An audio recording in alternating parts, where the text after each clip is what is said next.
Привет, друзья! Ну вот накручена первая сотня километров на нашем электровелике. Сегодня я хочу поделиться впечатлениями, попытаемся разобраться в логике контроллера, как он управляет двигателем. После этого мы поговорим о том, что такое максимальная скорость и дальность заезда на одной батарейке. И в конце я попытаюсь поделиться советами, или точнее тем, что я узнал в процессе изготовления этого электровелика.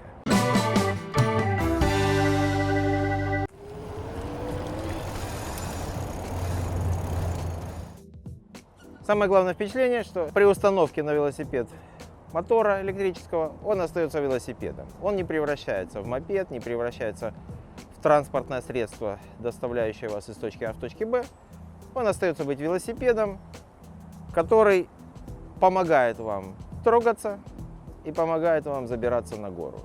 Он облегчает участь велосипедиста, которому нужно добраться из точки А в точку Б. Он не доставляет из точки А в точку Б. Еще очень важен психологический момент. Дело в том, что, например, мне из дома добраться до магазина, между нами есть небольшая горка, в которую на простом велосипеде просто забираться лень. Скажешь, лучше я поеду на машине. В случае электровелосипеда он решает проблему этой лени, и у меня уже появляется желание съездить в магазин на велосипеде.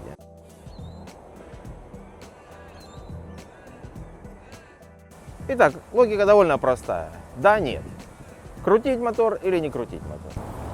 Ну, давайте покатаемся. Минимальная скорость у нас установлена 25. И ставим ассистента на полную.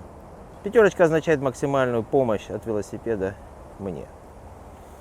Ну, давайте попробуем по прямой. Специально я еду вдоль озера, чтобы знать, что это точно прямая линия. Никаких подъемов, спусков не должно быть. Стартуем.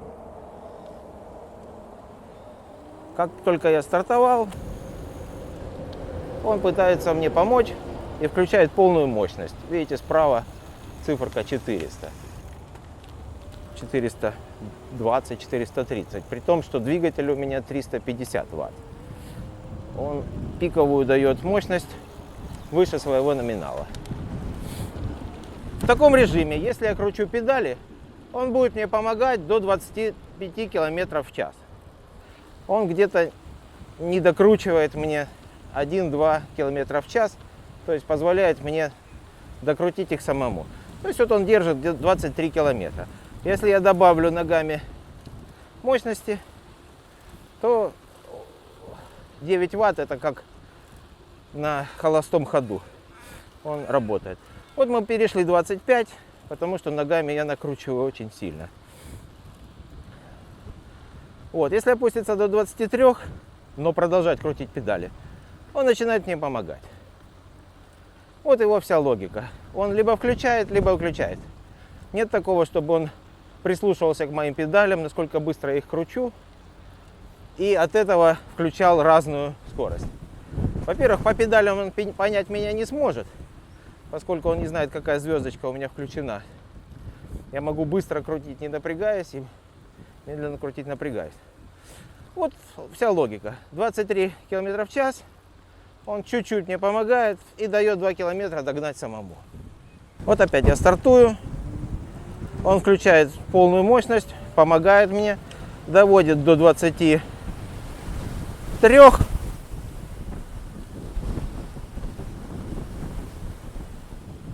И начинает сбрасывать скорость. 23-24 начинает сбрасывать скорость, поскольку я начинаю крутить педали. Вот и вся логика. Теперь на этой же прямой я включу ассистент, допустим, 3. Останавливаюсь полностью.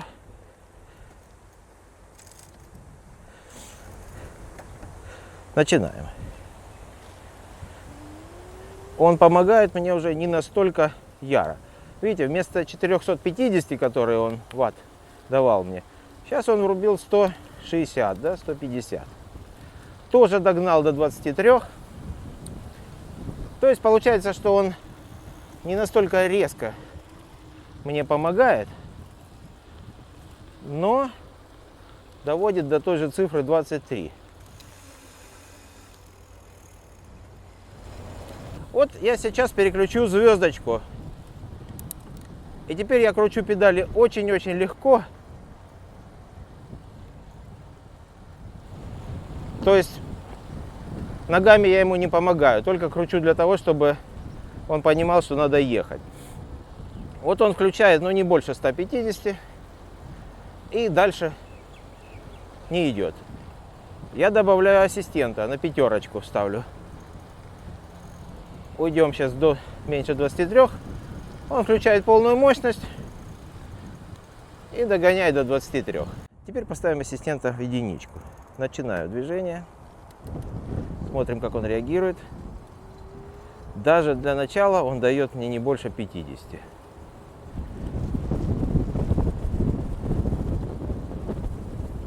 Все, он больше 50 не доходит ватт, как бы я его не просил.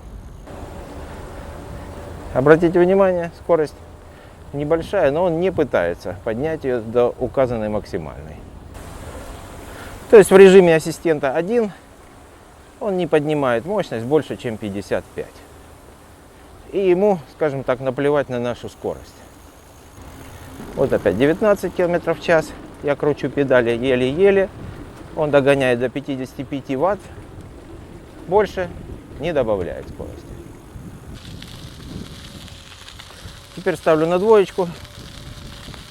Он догонит до 90. И больше 90 он, 100. Больше 100 он не дает мне мощности.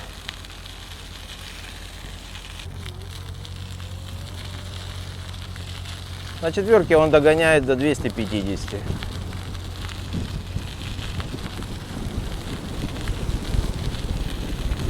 Даже до 230. Теперь возвращаем на ассистента 5.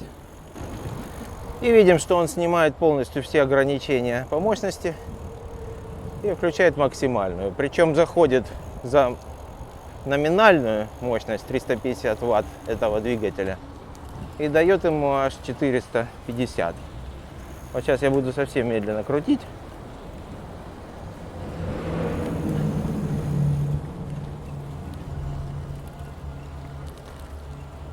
Вот он, 435, наверное, доходит.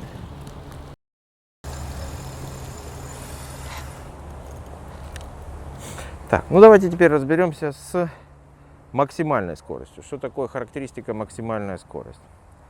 Для этого нужно выключить контроллер, включить его еще раз и в первые 5 секунд нажать 2 клавиши вверх-вниз. Сейчас стоит максимальная скорость 55 км в час, ассистент на 5. Пробуем. Стартую. Он включает максимальную скорость, превышающую номинальную, и будет разгонять меня, пытаться до максимальной. Навряд ли он до нее дойдет, я еду против ветра. Думаю, что по микрофону это слышно.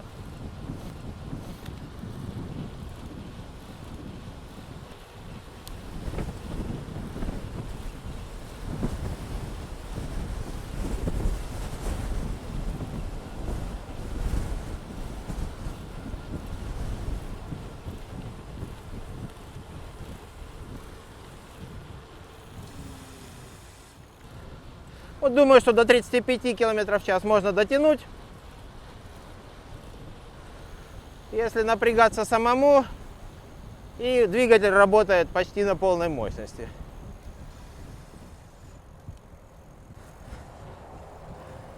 Если говорить о максимальной скорости велосипеда, которую именно я могу достичь, именно я, потому что если приложить сюда больше усилий ногами, то поедет он, конечно, быстрее. То эта скорость вот 35 км в час. Ну, может быть, по ветру будет 40. Сейчас против ветра ехал. Вчера был сильный дождь. Ой, тут вообще все затопило. Ну, нырять не будем. Зато никого народу нет.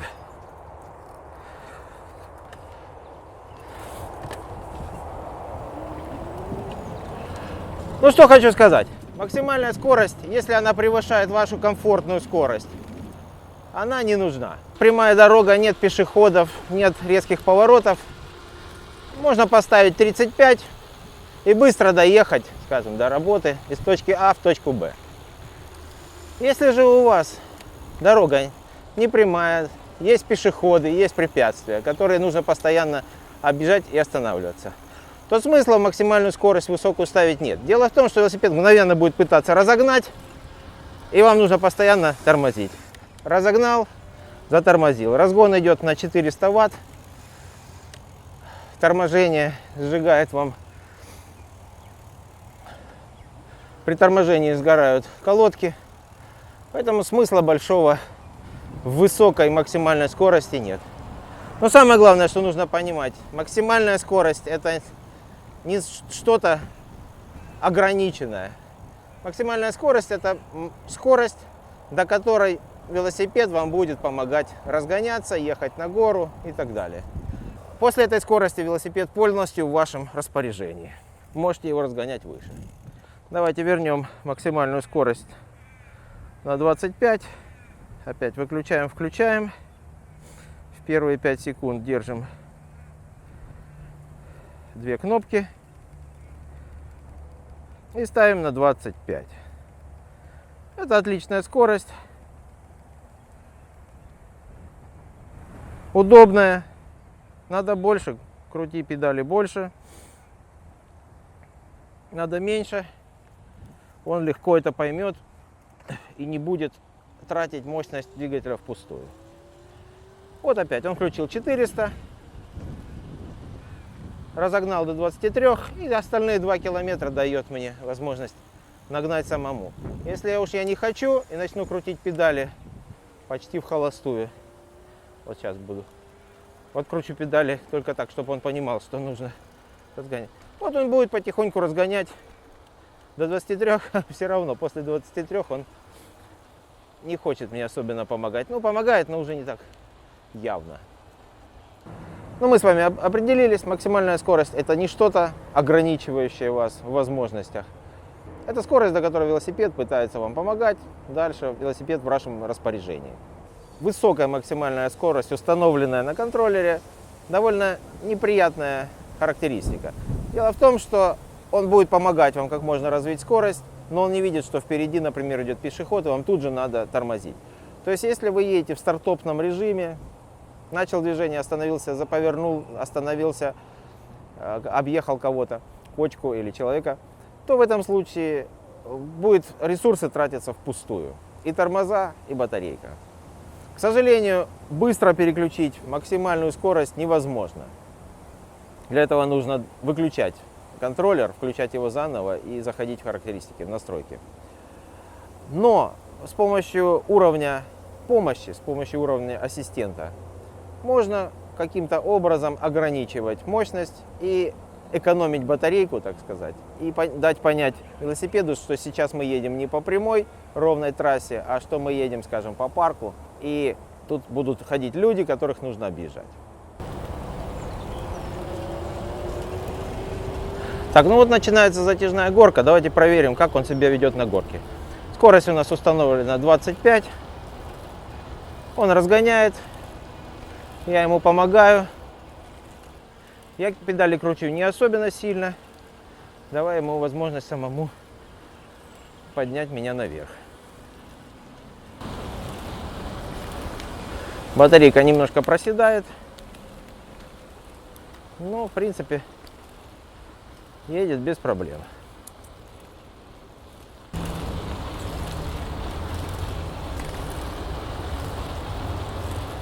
Ну вот и напоследок самое интересное. Сильно вниз с горки.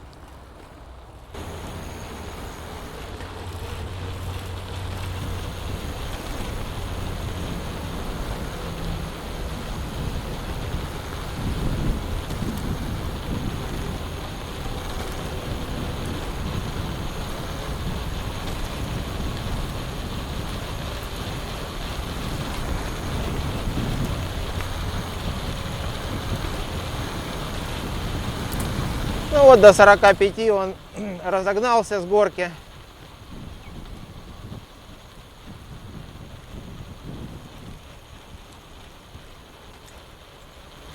Аж уши заложило. Резкий перепад.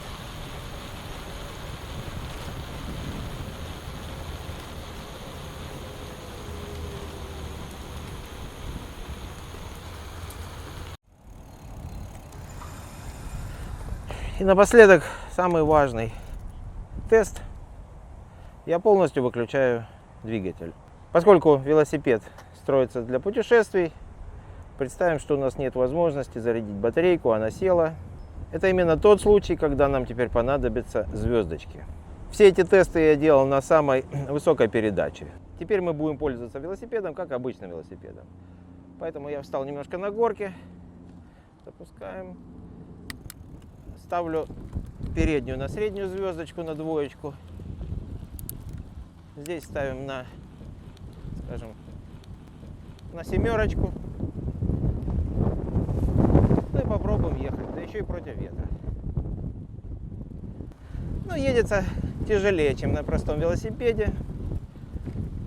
Я еду на второй передней передаче. Их 3 звездочки. И на 6 из 8 задней. Заднюю немножко подниму на 7. Включу на 8.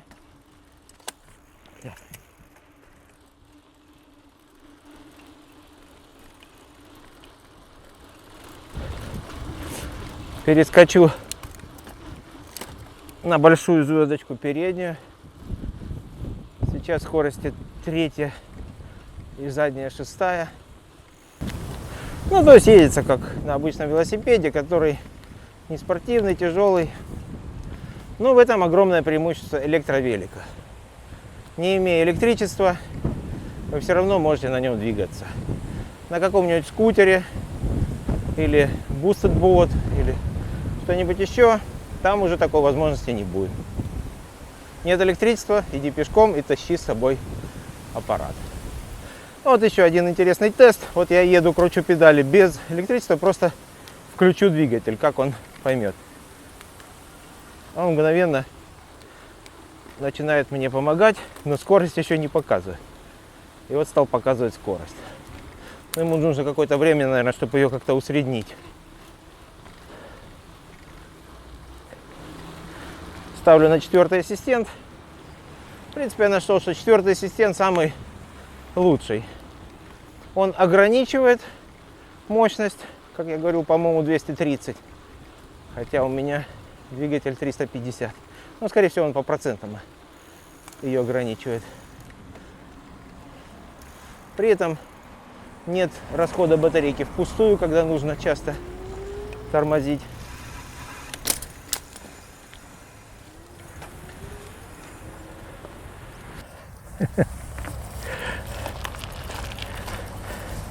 Вот пока ехал, потерял камеру.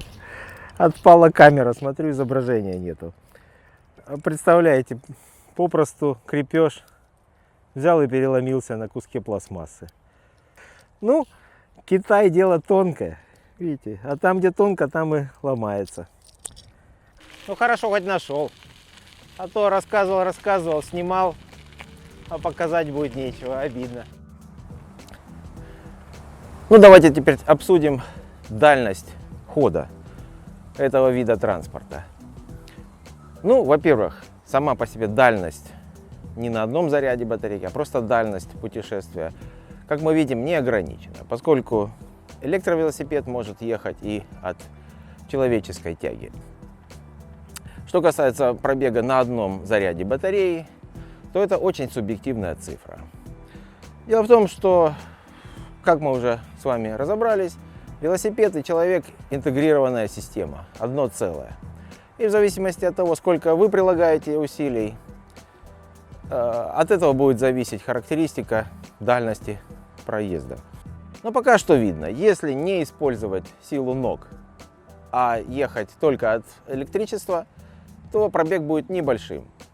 Ну, если посчитать правильно, то есть мотор в среднем расходует 100 Вт, то есть это будет, ну, 2-2,5 часа хода на этой батарейке. Ну, то есть 30-40 километров проедем.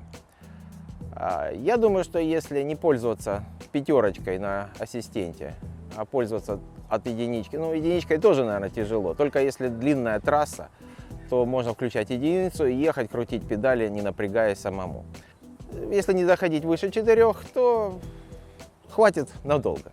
Это мы с вами испытаем.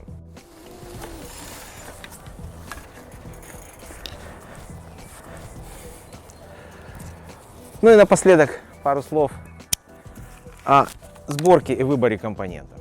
Это только мой собственный опыт, ничего общего с рекомендациями. Первый вопрос, который возникает у всех, о выборе мотор-колеса: переднего, заднего или в крестовину. Я думаю, что нужно выбирать тот, который вам доступней. Во-первых, крестовинный мотор стоит в 1,5-2 раза дороже. И если вы решили посвятить ближайшие 3-5 лет путешествиям на велосипеде, то имеет смысл покупать кареточный мотор, обвязывать велосипед дорогим оборудованием, покупать хороший дисплейчик, покупать гидравлические рычаги с контактами. То есть вкладываться в велосипед на ближайшие 3-4 года. Дело в том, что технологии развиваются очень быстро. Я думаю, что через 5 лет что-то будет совсем новое. Будут новые батарейки, новые двигатели. И смысла вкладываться в большее нету. Если вам просто хочется покататься на велосипеде и при этом не хочется тратить много времени на его сборку, имеет смысл ставить мотор-колесо на переднее колесо. И если у вас тормоза на ободе, то замена колеса займет не больше, чем 3-4 часа, если сделать все аккуратно. Если вы купили уже колесо с двигателем, собранное, вам только нужно перебортировать резину, поставить и провести провода, установить контроллер и прицепить батарейку. Как мы уже говорили, она крепится на крепление бутылки. Если вам интересно поковыряться со звездочкой, поменять что-то, то нужно ставить заднее колесо, как ставил я. Возникло много мелких подводных камней. Первое, дисковый тормоз не сидел на месте, пришлось либо диск переносить, либо пришлось в моем случае переносить адаптер тормозных колодок. Были проблемы со звездочкой. Дело в том, что больше 7 звездочек трудно найти звездочку, которая накручивается, резьбовая. Но в моем случае была 8-скоростная звездочка, и пришлось менять ее на 8-скоростную звездочку с резьбой, что заняло много времени на поиски и на ожидание. В принципе, она стоит недорого, но неделю-полторы-две я потерял на ожидание ее.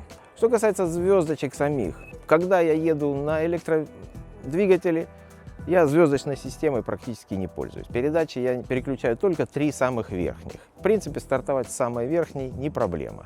Звездочками пользоваться не приходится. И переключать, скажем, на единичку слева я еще ни разу не переключал. Не знаю, работает она или нет. Звездочный механизм, заморачиваться с ним особенно не надо, если вы собираетесь только ехать на батарейке. Моя задача была сделать велосипед, на котором можно ехать и без батарейки, если это необходимо, и при этом не очень сильно уставать. То есть доехать до ближайшей розетки, до дома и так далее, до цивилизации. По поводу батарейки у меня есть целое видео, я выложил, не буду повторяться. И мне интересно было бы попробовать батарейку, которая находится на багажнике, с одной целью. Ее можно замаскировать. Если положить сверху сумку, не видно. Если небольшой мотор-колесо, которого не видно, дисплей, мало ли что тут у меня на руле. То есть будет такой не очень бросающийся в глаза электровелосипед. По поводу всяких навесных штучек, типа держалок для велосипеда, багажника и прочее, я уже понакупал много всего, еще не устанавливал. Если интересно, я, наверное, сниму видео, расскажу про них, потому что там довольно много, и я тыкал первые попавшиеся и расскажу мнение о них, что хорошее, что плохое. Даже пришла на днях куртка от дождя. Советую уделить много внимания и поразбираться с контроллером. Контроллер придет вам уже настроенный, если покупаете весь комплект. Если купили отдельный контроллер, он будет не настроенный. В нем нужно указать, сколько у вас магнитиков находится в ассистенте, сколько магнитиков находится у вас в мотор-колесе. Поскольку без настройки он будет показывать всякую ерунду. Инструкция доступна в интернете, там, скажем, 30 разных параметров, из них 5-7 вообще непонятных, которые пришлось долго-долго разбираться, что оно такое. Это все касается велосипеда для путешествий. когда задачи нет ехать очень быстро, задача есть вести что-то тяжелое, долго и не тратить сильно батарейку. Если же вы хотите достичь рекорда скорости на электровелосипеде, то подход будет совсем другой. Вам нужно покупать самый мощный двигатель, который вам доступен. Вам нужно полностью облегчать велосипед, ставить как можно меньше батарейку, чтобы она проехала 1 час на высокой скорости и была при этом легкая. Нужно выбирать сам велосипед как можно полегче, ну, то есть подход будет спортивный. Все полегче, тогда вы, может быть, разовьете скорость. Скорость ограничена контроллером, как опять я говорил, это не ограничение скорости, а просто скорость, которой будет помогать вам велосипед достигнуть, она 75. В принципе, ее легко обойти, это ограничение, указав меньший размер обода колеса. Он будет думать, что вы едете 75, хотя вы уже едете 90. Но цели достижения высокой скорости у меня не было. Это уже другой вид транспорта. Если нужно ехать далеко и быстро, для этих целей у меня есть кемпер, которому и посвящен на самом деле этот канал. В моем случае была идея попробовать, как велосипед с электромоторчиком может помочь путешественнику. Может быть, его можно брать с собой в кемпер, может быть, можно путешествовать из дома. Пока что я вижу, даже можно на нем ездить в магазин, но возникает проблема его пристегивания, поскольку батарейка дорогая, ее можно снять, но тащить ее тяжело. Но это уже мелочи жизни. Ну, вот такое длинное видео сегодня получилось. Надеюсь, досмотрели до конца. Не очень было скучно. С солнечной батареей я уже почти разобрался. Осталось дождаться солнца. Пришли все нужные элементы.